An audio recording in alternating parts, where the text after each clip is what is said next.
WLRN edition 69, broadcasting in 3, 2, 1. I was born woman, off my knees I will stand for my liberation. Sisters, rise again. I was born woman, off my knees I will stand for my liberation. Rise and rise again.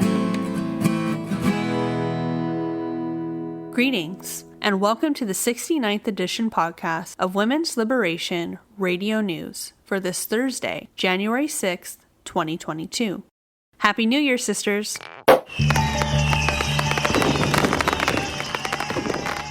This is Emiliann Lorenzen wishing you a wonderful, woman-centered 2022. This month's edition focuses on taking a look at 2021 and reflecting on women's challenges and achievements during the year. We'll hear an excerpt of an interview Thistle did with Lierre Keith, a writer, radical feminist, food activist, and environmentalist who gives Thistle the rundown on what she feels was most significant in the U.S. this last year.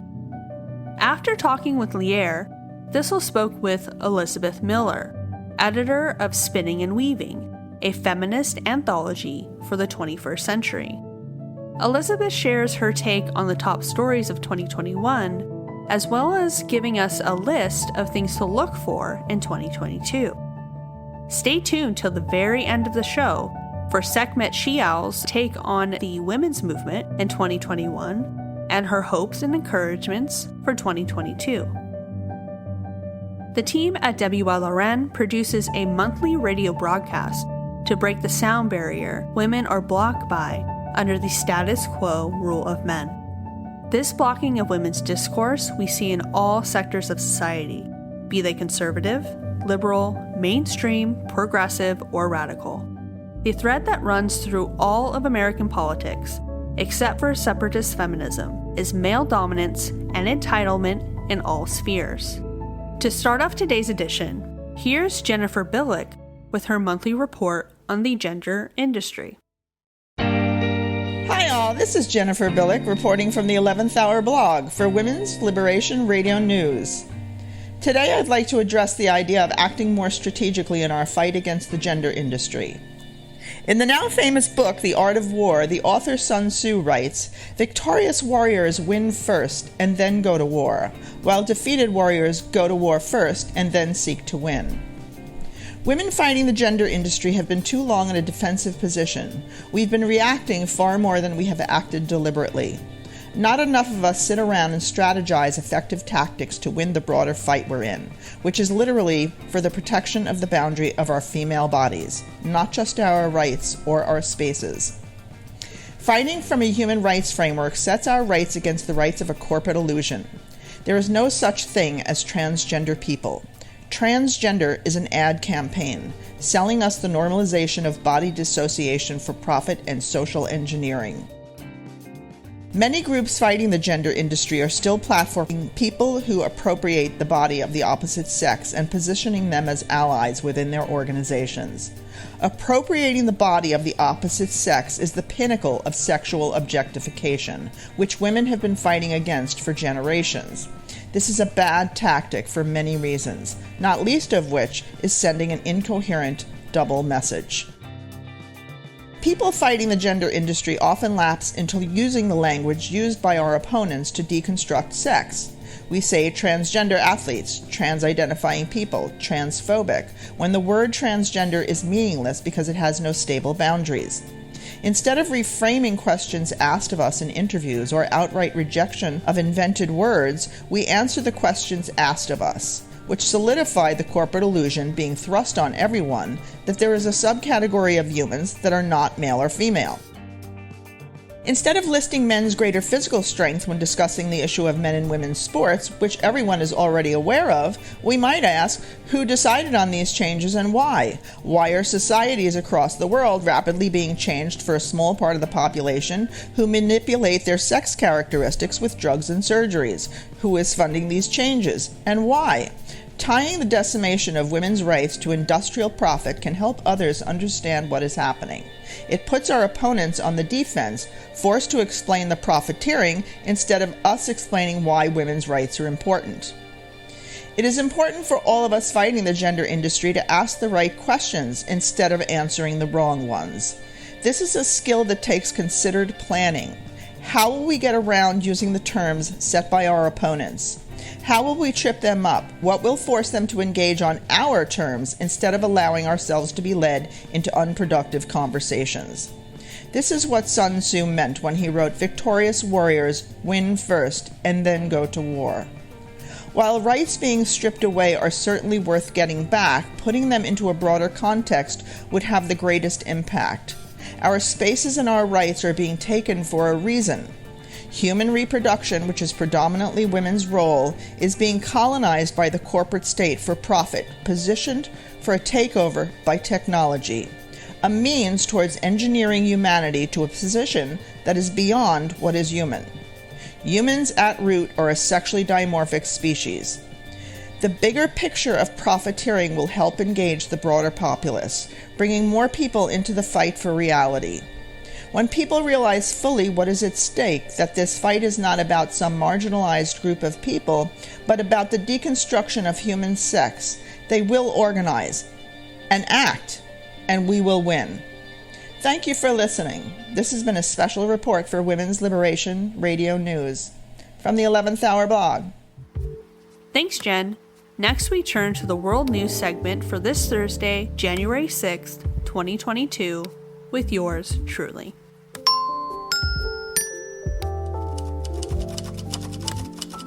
In Bangladesh, a women-only section of a beach was shut down hours after opening. Women had requested a section of the Cox's Bazar beach to be set aside for themselves, since they felt, quote, shy and insecure in a crowded place. Bangladesh is a conservative and Muslim country. There was a gang rape of a woman on the beach the week prior, which prompted the decision to create a safe space for women.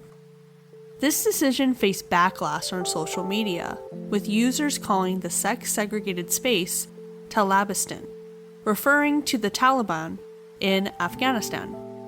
Women's request for a sex-segregated space was twisted into being radically Islamist and sexist, rather than looking at the larger context as to why these women wanted their own space on the beach with their children. In Afghanistan, a group of about 30 women gathered in Kabul to protest for women's rights and against the more than 100 extrajudicial killings by the Taliban of those who served the former United States-backed government. The United Nations, Amnesty International, and Human Rights Watch confirmed that these allegations are credible. Women's rights continue to dwindle in the country as new guidelines ban women from traveling long distances without being escorted by a close male relative. A protester said, quote, "I want to tell the world, tell the Taliban to stop killing. We want freedom, we want justice, we want human rights. Women's rights are human rights. We must defend our rights." Unquote. Ukraine announced that a wider range of women will need to sign up for the draft. The Ministry of Defense released a list of hundreds of professions that will no longer be exempt from registering for the draft, including accountants, librarians, secretaries, journalists, lawyers, pharmacists, and veterinarians. The women working in these fields will need to pass medical qualifications and be between 18 and 60 years old. This push for the draft comes as more than 122,000 Russian troops line its border with Ukraine. Over a period of 50 years, there have been about 46 million quote-unquote missing females in India. Missing females refers to sex-selective abortions and female infanticides. Prenatal sex determination was criminalized in 1994, but it is ignored. It is estimated in a village outside of Delhi that every third house has aborted a female fetus. In this patriarchal culture, girls are seen as a higher cost due to dowries. Many families will allow the first 2 pregnancies to evolve naturally, but if the first 2 are girls, then the third pregnancy must be a boy. This trend crosses class divisions, with a wealthy upper-class family forcing a woman to abort 8 times. The mothers can only hope that the future of their daughters will be different, and that they can be spared this trauma. In El Salvador, 3 women who were sentenced to 30 years in prison under strict anti-abortion laws have been freed. These women had obstetric emergencies, but El Salvador has an absolute law against abortions. There were petitions pending before the Supreme Court to commute the women's sentences, and several celebrities had spoken out. There are at least 14 more women who were in prison following obstetric emergencies. Activists are campaigning against El Salvador's absolute law against abortions. The government of Japan plans to hold monthly meetings with women starting January 2022. These meetings will give women the chance to share input with the government on how the country should be run. Masako Mori is the Prime Minister's advisor of women's participation in society. Mori will travel the country and meet with women to listen to their concerns, particularly those affected by the pandemic, single mothers, farmers, the self-employed, and elderly women who live alone. Japan ranked 120th in the Global Gender Gap Index. There are 64 million women in Japan, compared to 61 million men, but only half of the country's women have jobs, and there is a high pay gap. In China, a proposal has been made to amend the country's law on the protection of women's rights and interests. The amendment calls for protections against sex-based discrimination and sexual harassment in the workplace. According to Reuters, quote, under the proposal, any comments with sexual connotations, inappropriate bodily behavior, sexually explicit images, or suggestions of benefits in exchange for sex towards a woman without her consent constitutes sexual harassment, unquote. Employers would be barred from firing or reducing a woman's salary if she were to get married, become pregnant, take maternity leave, or breastfeed in the workplace. The amendment is up for debate, and the implementation timeline is unclear. There have been calls in Greece to add femicide as a separate crime.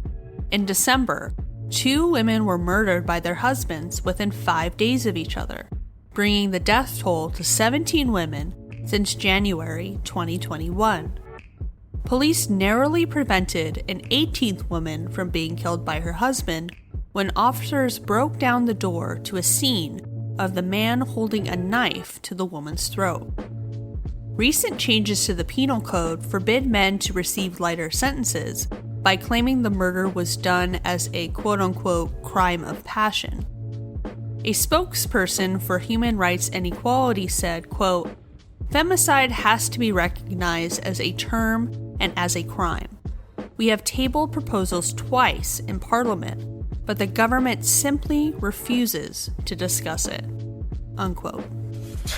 Cynthia Millen, who officiated USA swimming events for 30 years, resigned amid trans-identified swimmer Leah Thomas dominating the sport since competing against females.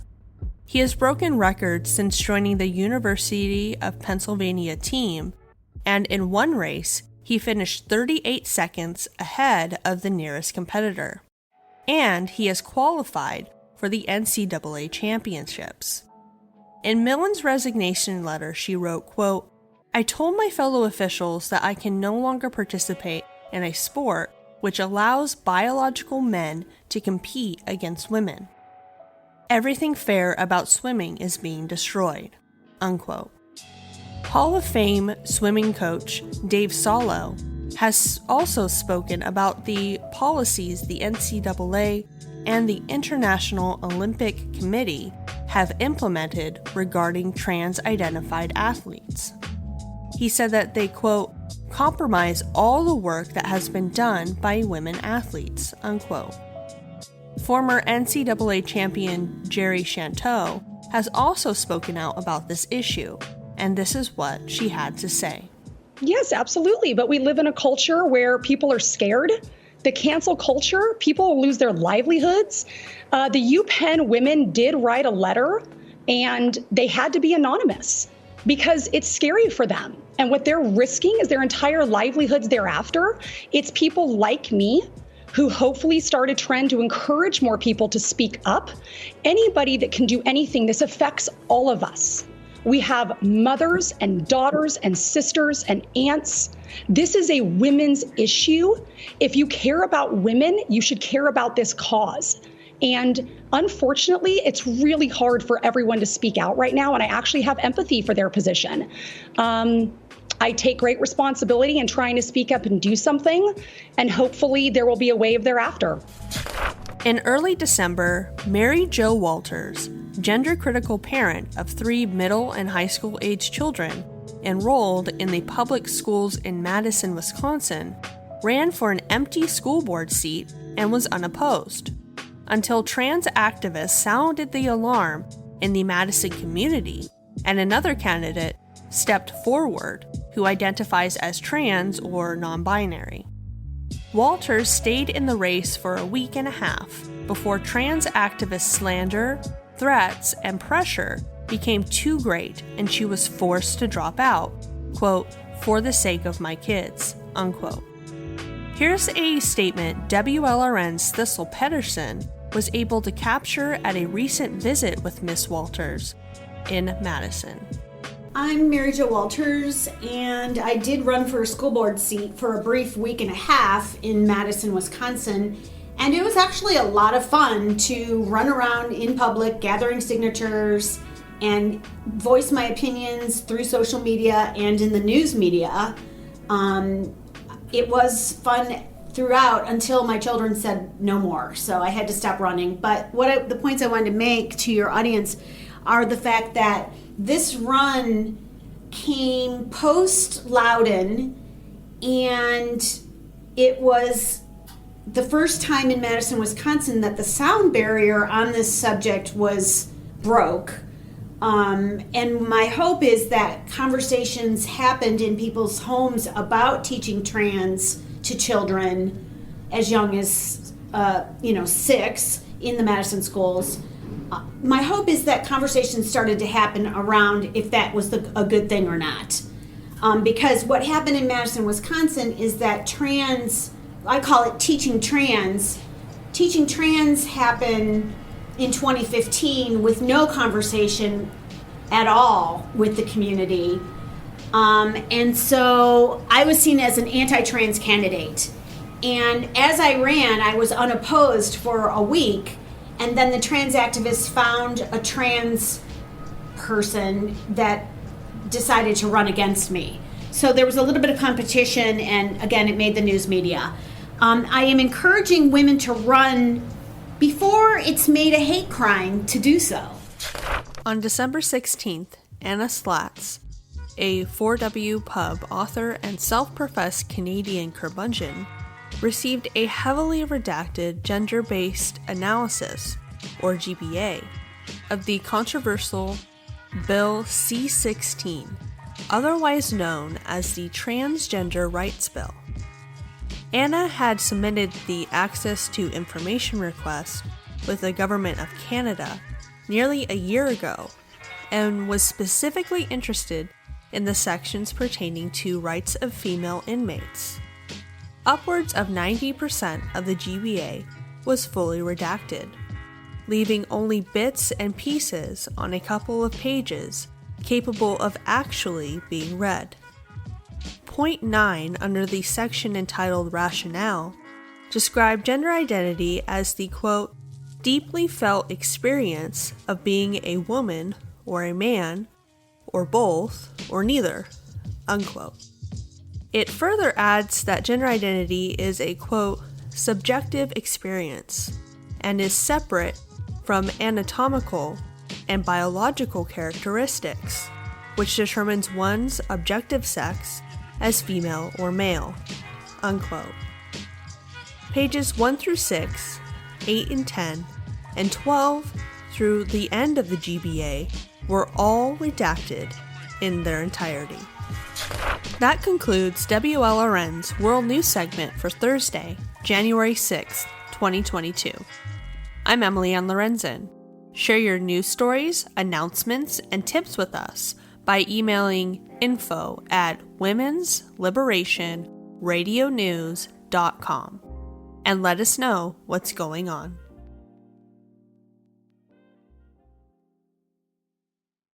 Hey sisters, Jenna here. Before we jump into this month's interviews, we want to acknowledge the death of television icon Betty White at age 99 years, 11 months, and roughly 2 weeks. White happily entertained America for 80 years. I knew Miss White best, as many of my and younger generations do, as Rose Nyland on The Golden Girls. When I first started enjoying the show, I was in high school, and honestly, Rose annoyed me. She could not possibly be that dumb. Now, 20 years later, from a show that was already 15 years old when I started watching, I've come to truly appreciate Rose. Excuse my cynicism for a moment. After all, I am a Dorothy at heart. I find the world to be a hard place, often filthy, cruel, and always careless. I find people to be a reliable disappointment. Not necessarily my loved ones, but humanity en masse. We must all find our way of not just coping and sustaining here, but thriving.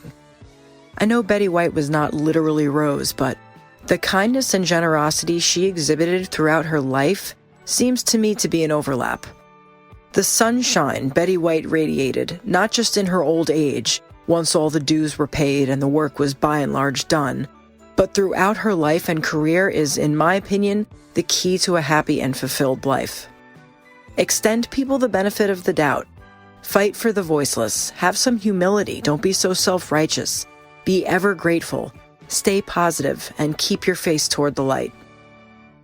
And now here's one of my favorites, a song I've started my day off with more than once. From The Betty White Show in 1954, It's a Good Day. Betty, thank you for always being a friend. This is how we feel today. It's a good day for singing a song, and it's a good day for moving along. It's a good day. How can anything go wrong? 'Cause it's a good day from morning till night. It's a good day for shining your shoes, and it's a good day for losing the blues. Everything to gain and nothing to lose. It's a good day from morning till night. I said to the sun, good morning, sun.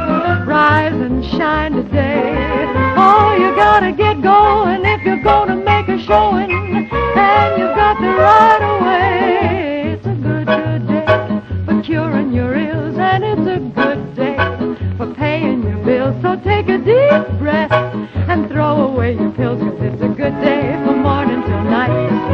'Cause it's a good day from morning till night. 'Cause it's a good day from morning till night.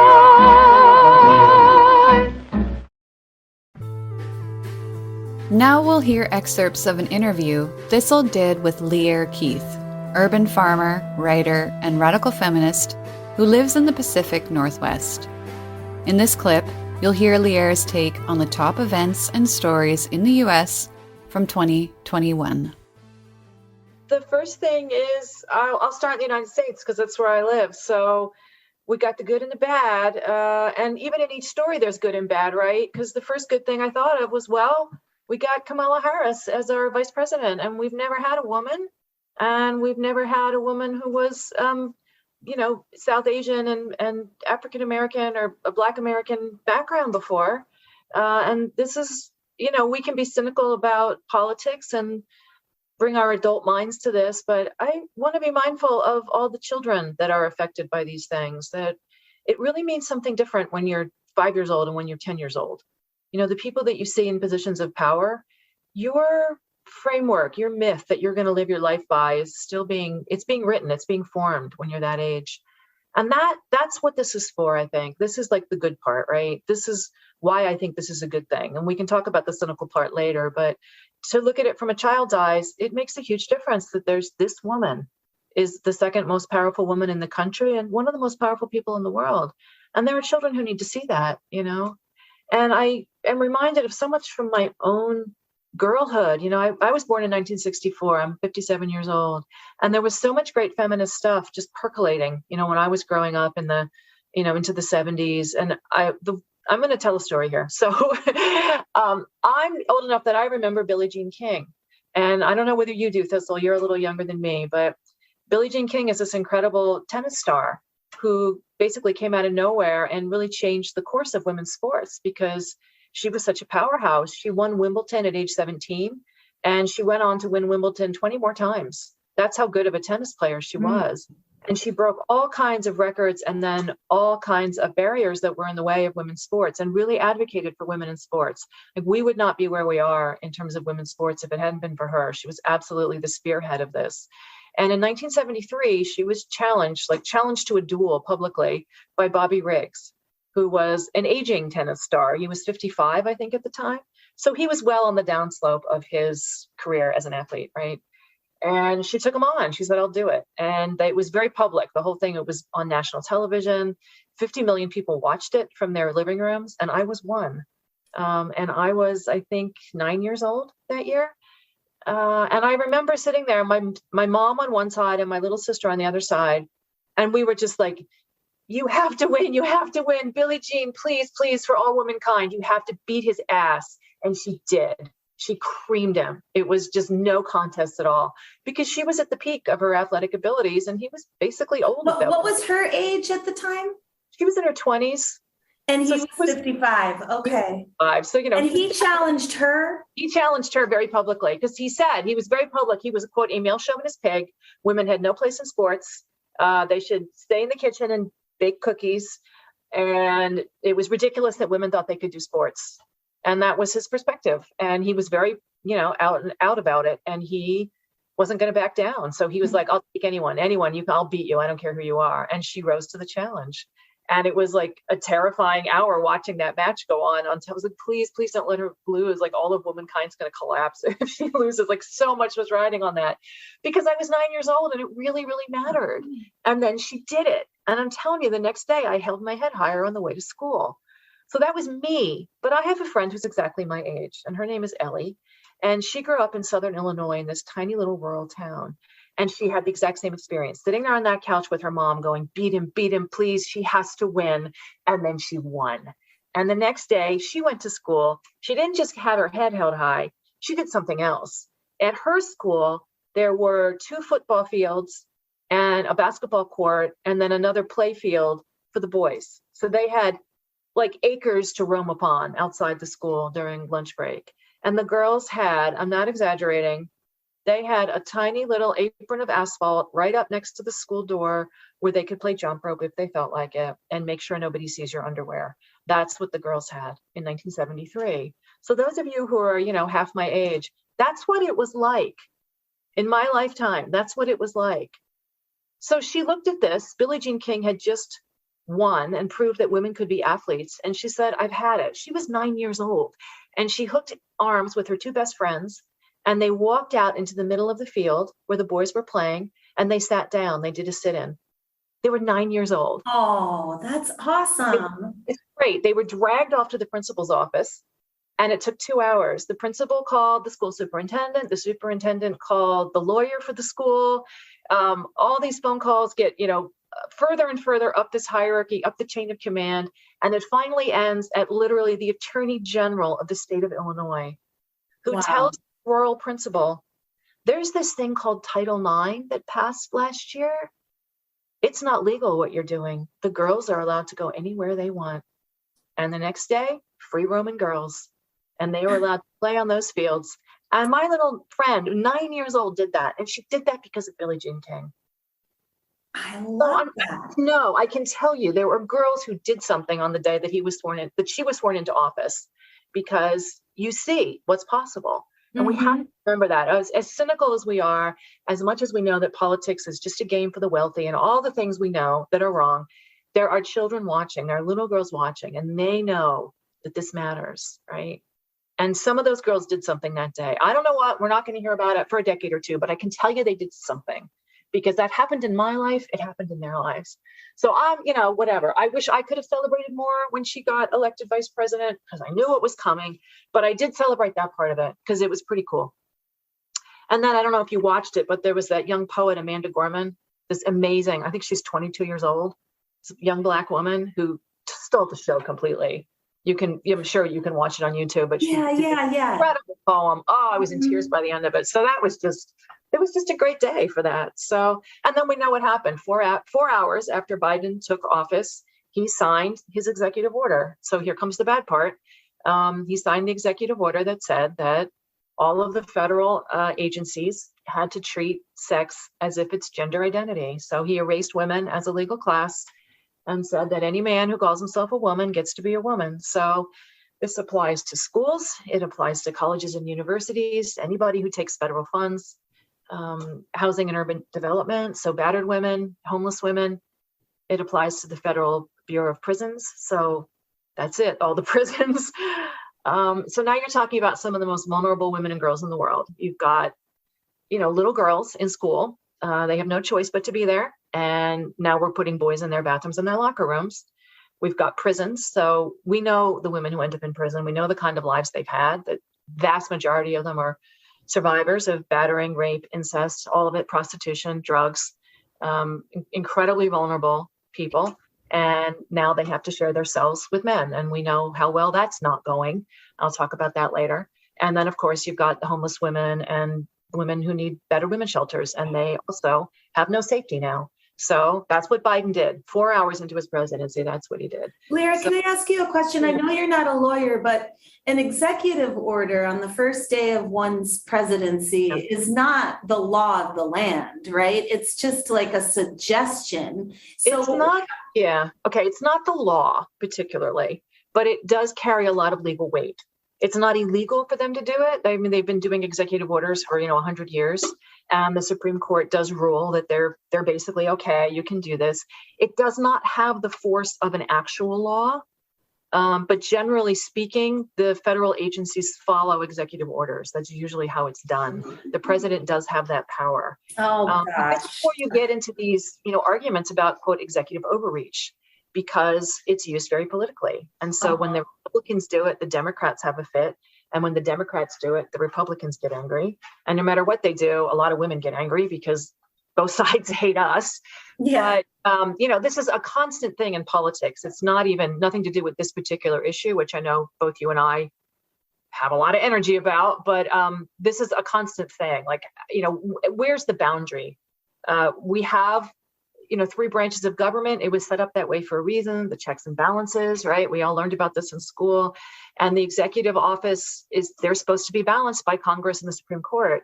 So when the president does things that really should be done by Congress, it doesn't always sit well and people don't like it. So this is definitely an area where there's a lot of conflict, just in our institutions about this. But having said that, in the here and now, yes, all of his, all of the different federal agencies are doing what they're told. So all of them are doing these things that he told them to do.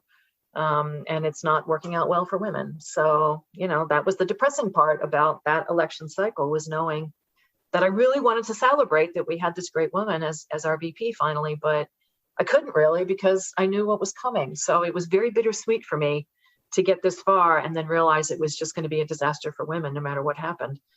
So I don't know how that played out for you in January when all that came down, but yeah. Well, I mean, I went to Washington, D.C. to protest it, basically, right. That and the Equality Act. And there were, I don't remember, I think it was like 300 women from across the country who gathered in D.C. to protest it. So that was something. Well, good on you. The protest is always makes you feel better at the end of the day. Yeah. I'm not alone. We're all angry and we're here. And that's good. Oh, yeah, that's a good feeling. So a couple more things from the United States, which are the big ones, I think. Well, let's see. First, we had Texas. So it's called SB 8, and it's their big abortion ban. So basically, after 6 weeks, and they did a really nasty, terrible, sneaky thing with this law. Any private citizen can sue anyone. This is not actually making abortion, quote unquote, illegal, strictly speaking, but any private citizen can sue anyone who's involved in helping a woman get an abortion. So your neighbor could sue you sue your doctor. It could sue anybody who drove you to that appointment. Could sue a rape crisis counselor who helped you, told you where to get an abortion if you needed one. Anyone who works at those abortion funds that try to help women who don't have money. Any of those people could get sued, and they could get sued by any rando walking down the street who knows about it. Oh, Texas. It's lovely. Nurses who help. And so they basically turned all of us into the Stasi, who are just going to spy on their neighbors and turn us all into the authorities. And it's $10,000. You get $10,000 if it's like a bounty, essentially, for abortion on abortion hunters. Abortion bounty hunters is the phrase that I've used, because it's a minimum of $10,000 if you turn somebody in. So they've monetized this behavior that we're all going to spy on each other. Horrible. It's horrendous. Oh my God. Like, it's just evil. Who would even think of this? Like, it's horrible enough they're denying women healthcare, but are you serious? Our neighbors are going to be turning us in? Like, what country is this? Yeah, that goes far beyond, women's reproductive rights. That's a whole nother level of scary. And not even sit on this issue. This should just terrify you, that they're turning citizens into this kind of, like I said, the Stasi, into the secret police against each other. I don't know how anybody can support this. It's horrifying. And 6 weeks is the cutoff. So, I mean, most women, I think 85% of women don't even know they're pregnant at 6 weeks. So it's essentially every woman who needs an abortion now is going to be terrified under this. And then the Texas Right to Life group set up a whistleblower site. So you could report these violations. If you thought your neighbor had an abortion, you were allowed to turn her in. So it's just completely horrifying. The providers did appeal to the Supreme Court for an emergency injunction to get this to stop, but the court let the law stand, and that does not bode well. And that brings us to the next bad one, which is Mississippi. So this was Dobbs versus Jackson Women's Healthcare. The arguments have already been heard. In 2018, it was a Mississippi state law that it just bans abortion after 15 weeks, period. And there's, it's just terrible. This is how they're going to do it. They're just going to chip away until nothing's left.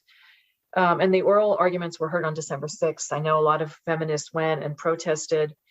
And given that we have a majority now of conservative justices on the Supreme Court, it's not looking good. And I don't know what comes next. This part is just incredibly depressing to me. So yeah, I don't know. What hope do you see in all of this? Well, I went out on October 2nd. Again, protest is growing amongst women. Women are forming alliances with one another and putting aside differences to unite and stand strong together in the streets. And October 2nd, I think, is a really good example of that, protesting this abortion ban in Texas. And it was organized, the national protest was organized by the same group with the same logo that organized the 2017 anti-Trump Women's March, when he talked about grabbing a woman by, Right. And so there was that. And so that was huge, right? There were hundreds of thousands, if not millions of women out on the streets in 2017 under that banner. And so that same banner of women, some different organizers, but some consistency, created a women's march on October 2nd to protest the abortion ban bill in Texas. And I went out for that here in Wisconsin, and we had a woman, adult, human, female, huge banner on the street. And then women went out in Austin, a ton of women, and Wolf did an event that serendipitously was happening in Austin at the same time, which is the capital city of the state there. and so it felt like there was an upsurge and a groundswell, because in DC, the women were out protesting as well. And, you know, I feel like that's the upside, right? That's the silver lining to all of this state repression and horribleness, is that it gets so bad that women can't be complacent anymore. They can't ignore it, even in the belly of the beast, America, where we are so privileged and sheltered and whatnot. Women are enraged. And so they're going out on the streets and organizing. And so maybe that's the silver lining to it. So then also in 2020, Governor Newsom here in California signed Bill 132. 21. Well, the bill was signed in 2020, but in 2021, it went into effect. So in January, I see. Okay, in 2020, it came Bill 132. Okay. And SB 132 is the law that is letting men transfer into women's prisons. All they have to say is, I have a, quote, gender identity that makes me woman or gender fluid or whatever other bizarre name. Their little micro identities they're coming up with, they are allowed to just transfer. So hundreds of men have signed up to transfer. A few hundred have already been put in women's prisons, and it's an utter nightmare. It's an utter nightmare for the women. It's terrifying. There have already been rapes. There have been assaults. Women are sleeping in shifts because they can't close their eyes in peace and safety at night. I just want everybody to imagine what it would be like. You are locked in an 8x10 cell with a man, a full-grown, full-size man, especially one who has already been convicted of rape. There are men who are serial sex killers who have been transferred into women's prisons. There is one woman in California in the women's prison. The man who murdered her children has been transferred into her prison. I cannot imagine anything more sadistic than to do that to that woman, right? The only good part about this is that WOLF, the Women's Liberation Front, has filed a lawsuit. It's Chandler versus CDCR. We are challenging this law. We are asking the court to overturn it on the basis of 4 different things, but basically it completely is, flies in the face of all common sense and every basic human right that women might have. You can go to the website, the womensliberationfront.org, and read and also listen to testimony from some of the women in the prisons where this is happening. It will break your heart. It's just gruesome just the level of terror and fear, and the fact that nobody cares. Nobody cares like what is happening to these poor women. And we have a wonderful woman ally, Amy Ichikawa, who is herself a formerly incarcerated woman, and she did her time, she got out, and she wanted to form this organization to help other women who were coming out, because it's a hard transition to make. A lot of people, they end up back in a bad situation. There's not a lot of resources especially for women who get out of prison. So she wanted to help. Now, this is her survivor call, is to help women in the same situation she was in. And it's very noble and very, it's a very loving thing that she's trying to do. And immediately she set up her group, and she was overwhelmed with women calling her and writing to her and saying, there's men coming into the prison. And this was not the work that she wanted to do. She just wanted to help women transition back to a good life on the outside. And she's ended up just having to take this on because no one else will do it. But anyway, one of the stories that she tells, and it just kills me. So in the prison, they have the yard. That's the little bit of outside space that they get, where they can go outside every day. And it's, the only chance you get to see the sky and to have some sunshine. And there was a tree in the yard. So that's it. That's what you have, is this one tree. And every once in a while, a bird will land on your tree. And I just want you to imagine being that separated from nature, that all you had was this one tree, and how much that tree would mean to you, that there was, you could watch the seasons turn on the tree, and it would have green leaves, and there'd be, some life force there, some living creature that had some freedom. And that, I can imagine the sort of spiritual sustenance that I would get from seeing the tree and the occasional bird on the tree. And now the men are coming into the prison. And because men are so much more violent, and because women's prisons are not set up for the level of violence that they know the men will bring, they took the tree down, because men will use it as a weapon. And they will hide behind it and then, grab people. Punishing the women. They have no access now. It was the only tree they could see, and it's gone. So it was the only birds they ever saw. They're gone. And it's just the spiritual devastation too, on top of everything else. La lucha sigue, as they say. The struggle continues, and it's an ongoing, always unfolding, epic journey that we're on. And never surrender. Never surrender. All right. Lierre Keith, thank you so much.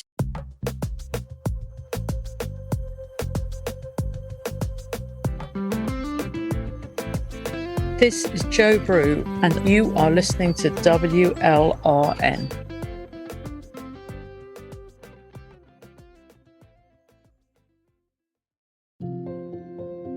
Now we turn to an interview Thistle did with Elizabeth Miller, editor of Spinning and Weaving, a feminist anthology for the 21st century, that was published last year.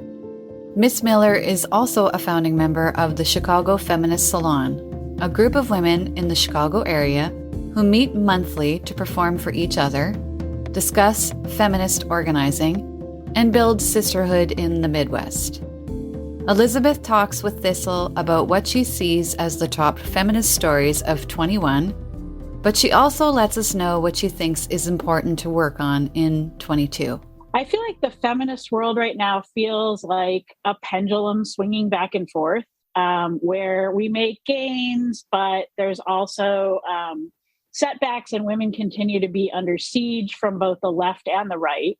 And that continued to be true in 2021. And I think that that's a reflection or a continuation of something that's been happening throughout feminist history, where every time we make progress or we try to make progress, there's a massive backlash from the patriarchy trying to tamp down or reverse our progress. So, the opposition to the suffrage movement went on for 80 years. After World War II, there was, during World War II, women took over a lot of jobs, went into the labor market, and then were sort of sent home to be housewives in the 1950s after the men returned from the war. After the second wave of feminism, where we made so many gains, there was a huge backlash with in the 80s and 90s, and after that with sort of the so-called sex positive movement that pushed pornography and prostitution and BDSM and transgenderism. So all these sort of men's rights movements for men's sexual rights were all a huge backlash against the gains that women had tried to make. And ever since Roe v. Wade came down in 1973, of course, there's been a huge backlash ever since trying to get rid of abortion rights. And that's one of the most, the biggest threats in the U.S. right now is that I'm pretty convinced that the Supreme Court is going to overturn Roe v. Wade. I don't think that they have sort of the integrity to say that they're going to overturn it, but I think they will gut it and then say that they didn't overturn it, but they will take all the guts out of it so that abortion rights get sent back to the states. And we now have to fight in every state, in every one of the 50 states, rather than just at the federal level. And so, that's an area where there's a huge backlash against women's rights to our own bodies.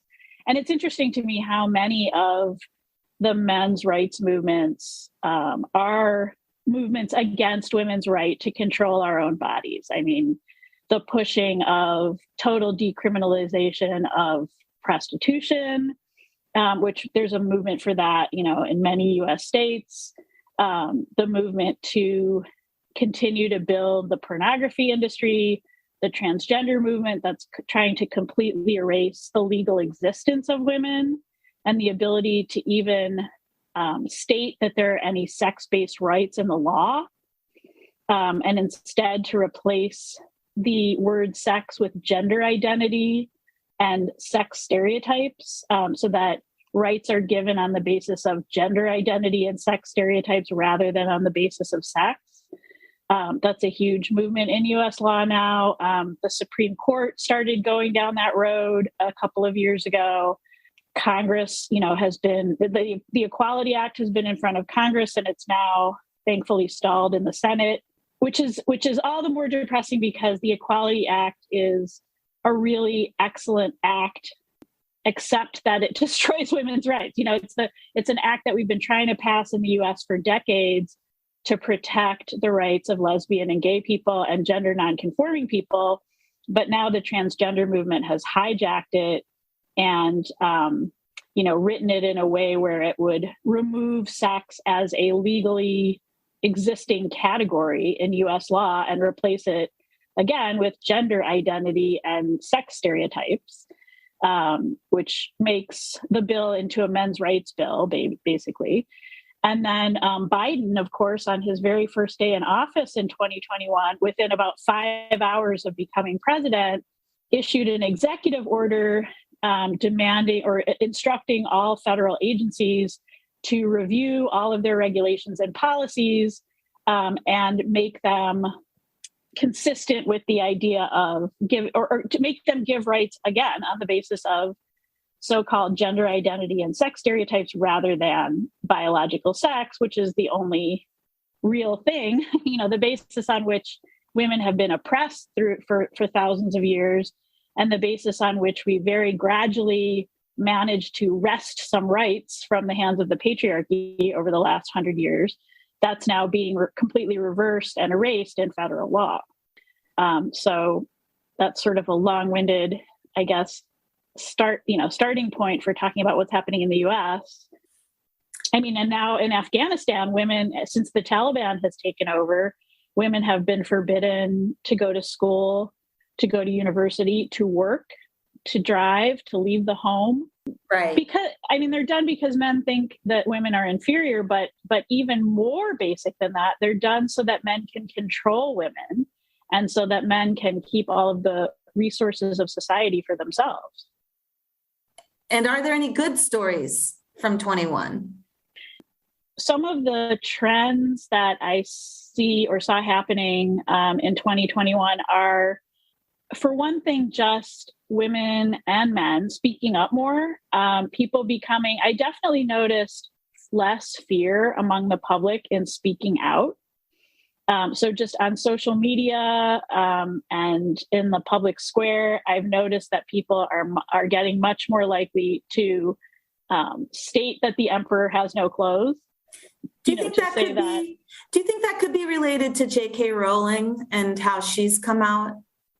I do. I think it's related to several, very popular and famous public figures, J.K. Rowling, Dave Chappelle, Richard Dawkins. He recently came out as gender critical. He read I think he read Kathleen Stock's book, Material Girls, and I think he may have read Helen Joyce's book, Trans, and tweeted that he felt that those books were completely factual and rational, and he agreed with them. And so there are a number of people in the public eye who are just sort of saying, look, this is what we see. This is how things are. And of the three, one of those is a woman. And of course, she's gotten thousands of rape and death threats. By contrast, I don't think Dawkins got any backlash. And Dave Chappelle, there were some people who demanded that Netflix cancel his show, but they refused to their credit. So it's interesting to see how little backlash the men get for saying exactly the same thing that J.K. Rowling got, or that J.K. Rowling said. But I do think that people like that speaking out is emboldening people, other ordinary people to speak out. And I like to think that, the sort of tireless work of feminists in social media and in the public square at just thousands and thousands of times repeating facts and repeating, men can't turn into women, sex is important, we're discriminated against on the basis of our biological sex.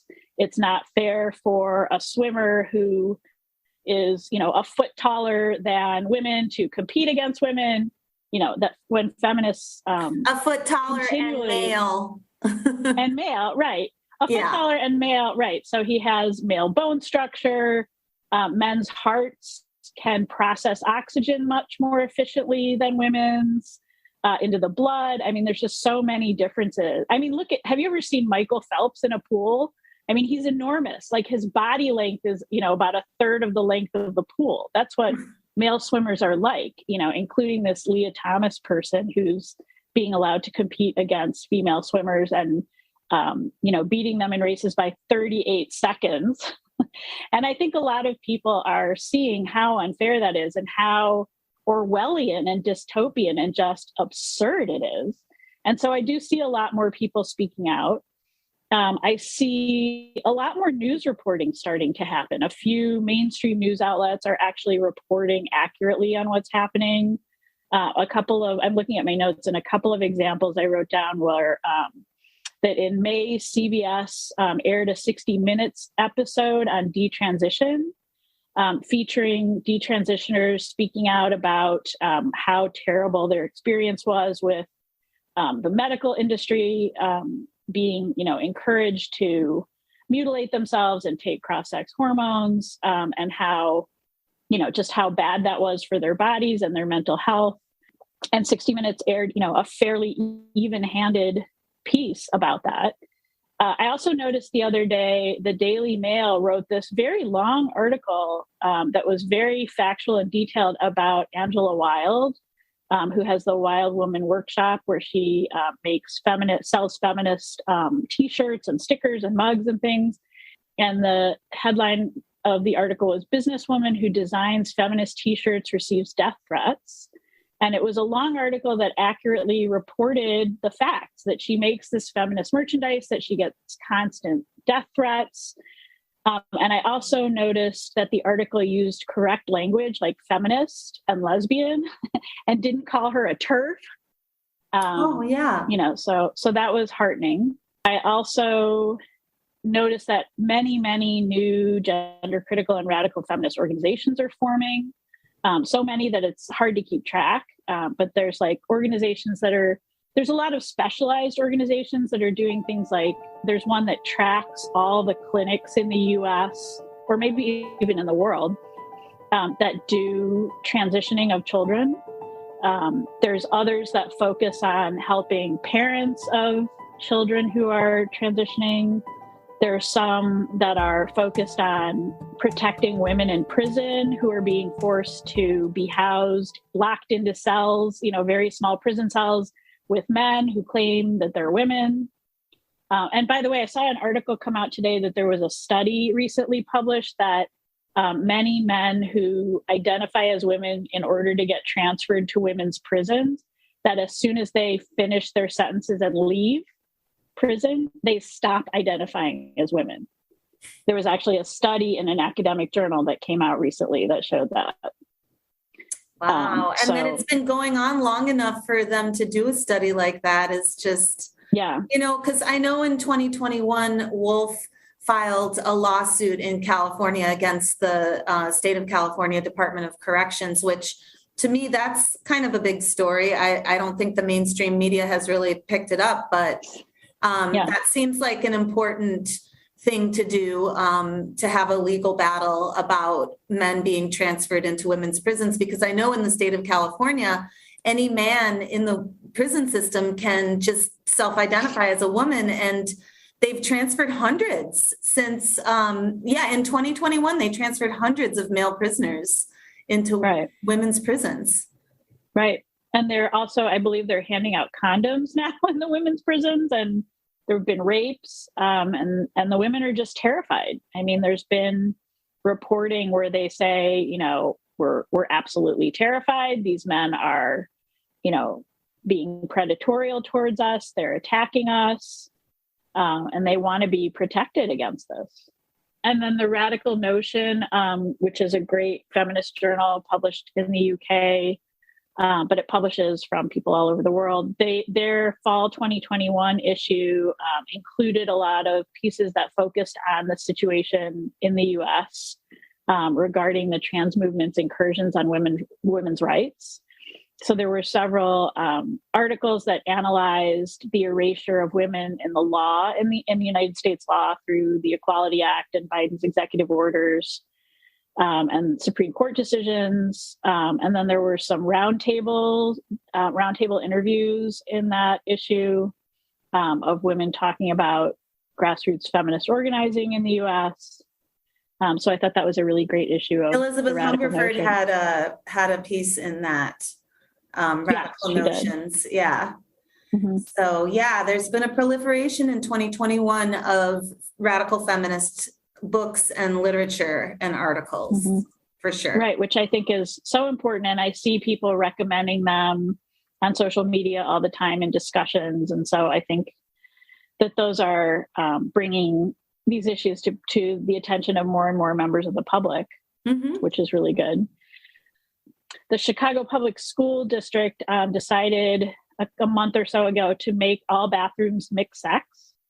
So from kindergarten through 12th grade, there's no longer any girls' bathrooms or boys' bathrooms in the Chicago Public Schools. So boys can go into any bathroom and lie in wait for girls, spy on girls, take pictures of girls, install spy cameras, which we know, happens very, very often in, especially in Asia. That seems to be a huge, huge thing in Asia, men putting spy cameras in women's bathrooms. And by allowing, people in response to that say, well, men can always sneak into women's bathrooms. But if you don't have women's bathrooms, it's much, much easier for men to do all of these, men and boys to do all of these predatory things. The reason that we have separate women's bathrooms is as a gatekeeping measure to keep men and boys out. And so that happened, and a lot of parents were really furious and wrote letters and tweeted at Chicago Public Schools. Although I have to say they really didn't publicize it much. It was and this is sort of something that the trans movement does. They do things by stealth. So they capture a couple of powerful people in an organization or an institution. They get them to pass a policy, and then they just sort of very quietly institute it. Yeah. And then maybe after they institute it, they mention it, but it's already in place.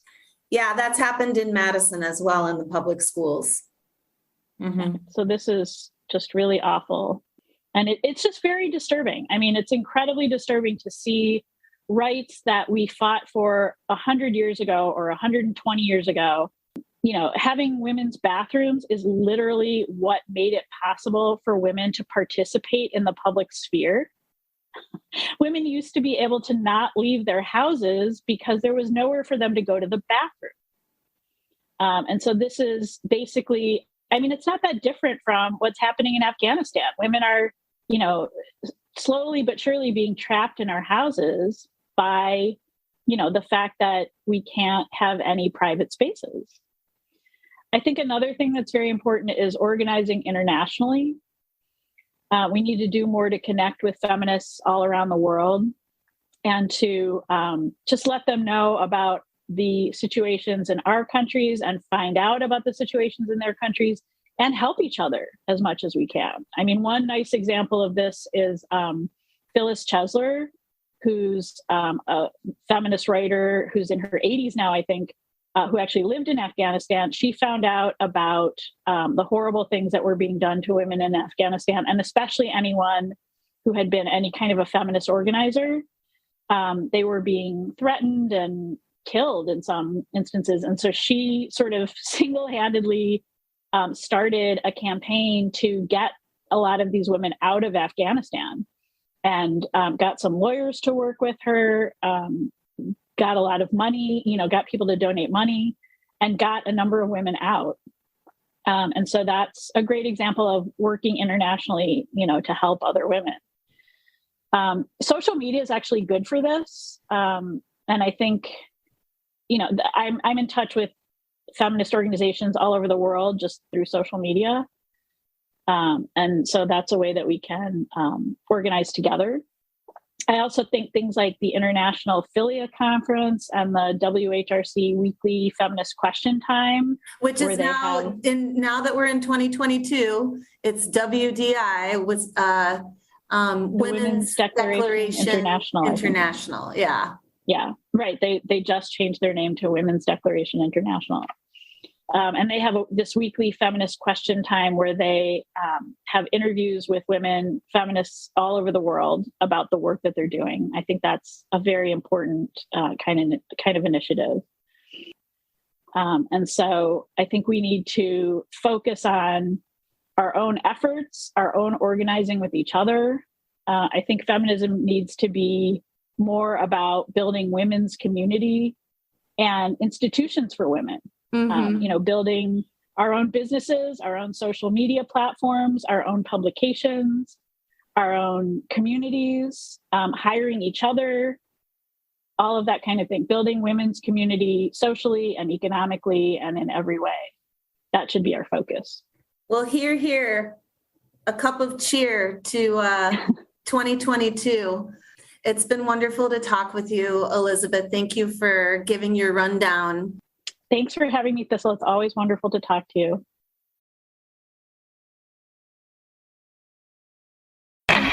This is WLRN. WLRN. Women's Liberation Radio News. Women's Liberation Radio News.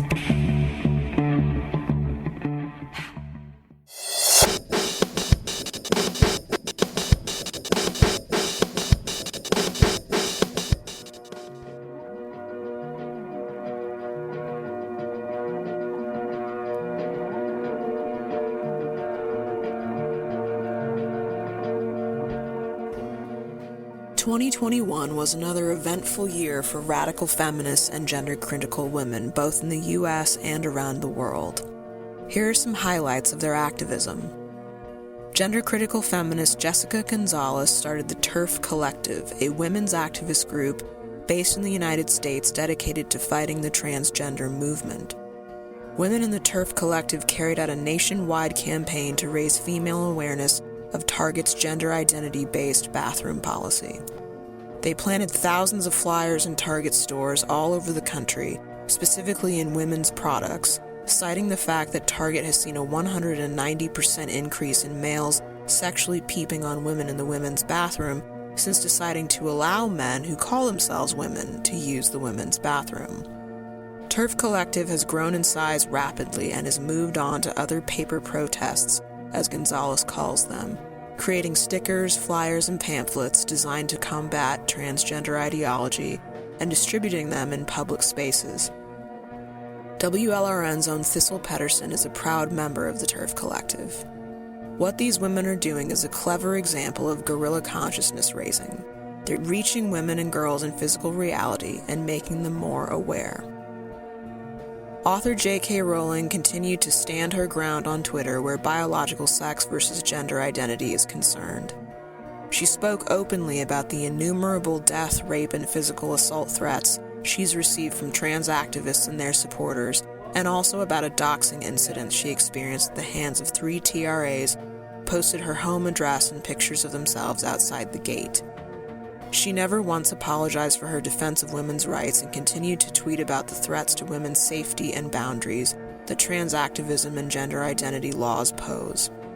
Late in the year, she drew attention to the issue of heterosexual male rapists being recorded as women in the British legal system and subsequently serving their prison sentences in women's facilities, where they can and do rape and sexually harass female inmates. Rowling is an exceptional example of a woman using her power and privilege to speak up for women's best interests regardless of how much backlash misogynistic men and women react with. We're lucky to have her on our side. Women's Declaration International USA, formerly the Women's Human Rights Campaign, or WHRC, stayed busy throughout 2021. In February, they submitted written testimony in 7 different states to support bills defending women's sports from forcible male inclusion on the basis of gender identity. They also contributed supportive testimony for a Utah bill prohibiting pediatric gender transition. In March, they sent a letter to Senate Majority Leader Chuck Schumer condemning the Equality Act's proposed protection of gender identity. Over 1,500 women signed it. WDI USA also submitted testimony opposing the Equality Act because of its gender identity provisions to the Senate Judiciary Committee and received confirmation of its receipt. WDI USA filed FOIA requests in all 50 states to discover how many men identifying as women are currently serving prison sentences in women's facilities and have published their findings on their website. In October, the organization filed an amicus brief in the case of the state of Tennessee versus the Department of Education, a case involving 20 different states suing the Biden administration over their guidance to public schools to allow male students on female sports teams if the males call themselves women. Women protested at the Wee Spa in Los Angeles, California after a female customer confronted staff about a man in the women's locker rooms. That man, Darren Ajee-Marager, claimed to be a woman. He has a total of 6 prior felony convictions for indecent exposure, including a 2018 crime in a public pool where he exposed his penis to a girls' high school water polo team in the women's locker room. The fact that so many leftist men, including members of Antifa, showed up to scream at, harass, and physically assault the women protesting the spa's allowance of a male sexual predator in the women's changing room shows us exactly what these men are. Violent, rape apologist, misogynistic, sexist scum, no different than the men of the right wing. The rape and murder of British woman Sarah Everard inspired women across England to show up at vigils and women in London to protest male violence. Feminist group Sisters Uncut, who focus specifically on domestic violence against women, attended one of the protests. Sarah was killed by a police officer who was later convicted of the crimes and sentenced to life in prison. Thousands of women marched across America to protest the Texas abortion ban that eventually made it to the Supreme Court. The turnout in Washington, D.C. was particularly strong. Women protested in October and again in December, each time in front of the Supreme Court. Protesters included women in their 60s and 70s who remembered the passing of Roe v. Wade in 1973 and what life was like for women in America beforehand. The WLRN Collective and podcast turned 5 years old in May. This is our 69th podcast episode, and we have successfully released an episode every single month since we started. We've interviewed a wide range of amazing women, reported and reflected on the full list of women's issues, and contributed to both direct action and feminist dialogue. We're not slowing down or stopping anytime soon, and we're glad you're here with us.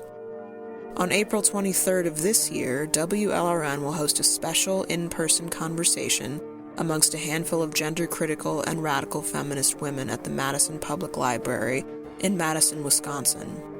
The event, called Courage Calls to Courage, Feminists Speak in Solidarity, includes Kara Dansky, Lierre Keith, Saba Malik, Jeanette Cooper, and WLRN's Thistle Pedersen.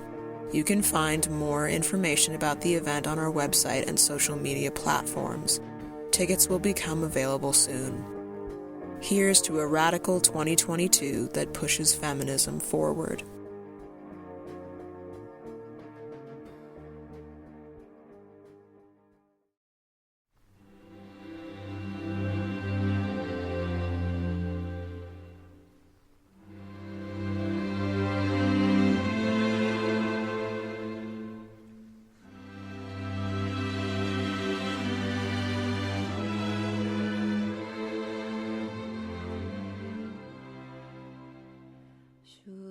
Thanks for listening to WLRN's 69th edition podcast, looking back on significant stories in 2021 and forward to our new year, 2022. WLRN would like to thank our guests this month for sharing their views. Thank you so much, Lierre Keith and Elizabeth Miller, for speaking with us. Until next time, this is Thistle Pedersen signing off on another WLRN podcast. If you like what you are hearing and would like to donate to the cause of Feminist Community Radio, please visit our WordPress site and click on the donate button. Check out our merch tab to get a nice gift in exchange for your donation. And if you are interested in joining our team, we are always looking for new volunteers to conduct interviews, write blog posts, post to our Facebook and other social media pages, and do other tasks to keep us moving forward as a collective of media activist women. Thanks for listening. This is April, signing off for now. And I'm Emiliann. Thanks for tuning in. Next month, we will focus our program on an analysis of fairy tales from a feminist perspective. Our handcrafted podcasts always come out the first Thursday of the month, so look for it on Thursday, February 3rd. If you'd like to receive our newsletter that notifies you when each podcast, music show, and interviews are released, please sign up for our newsletter at our website, womensliberationradionews.com.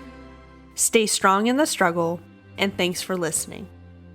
This is Sekhmet SheOwl signing off on another edition of WLRN's monthly handcrafted podcast. You can find us on Twitter, Facebook, Instagram, Spinster, Overit, and SoundCloud, in addition to our WordPress site. Check out our YouTube channel for interviews and more content. Thanks for listening. And this is Jenna. Our monthly podcasts are always crafted with tender, loving care and in solidarity with women worldwide. Thanks for your support. We would love to hear from you, so please comment, like, and share widely.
forgot and never brought to mind. Should old acquaintance be forgot and old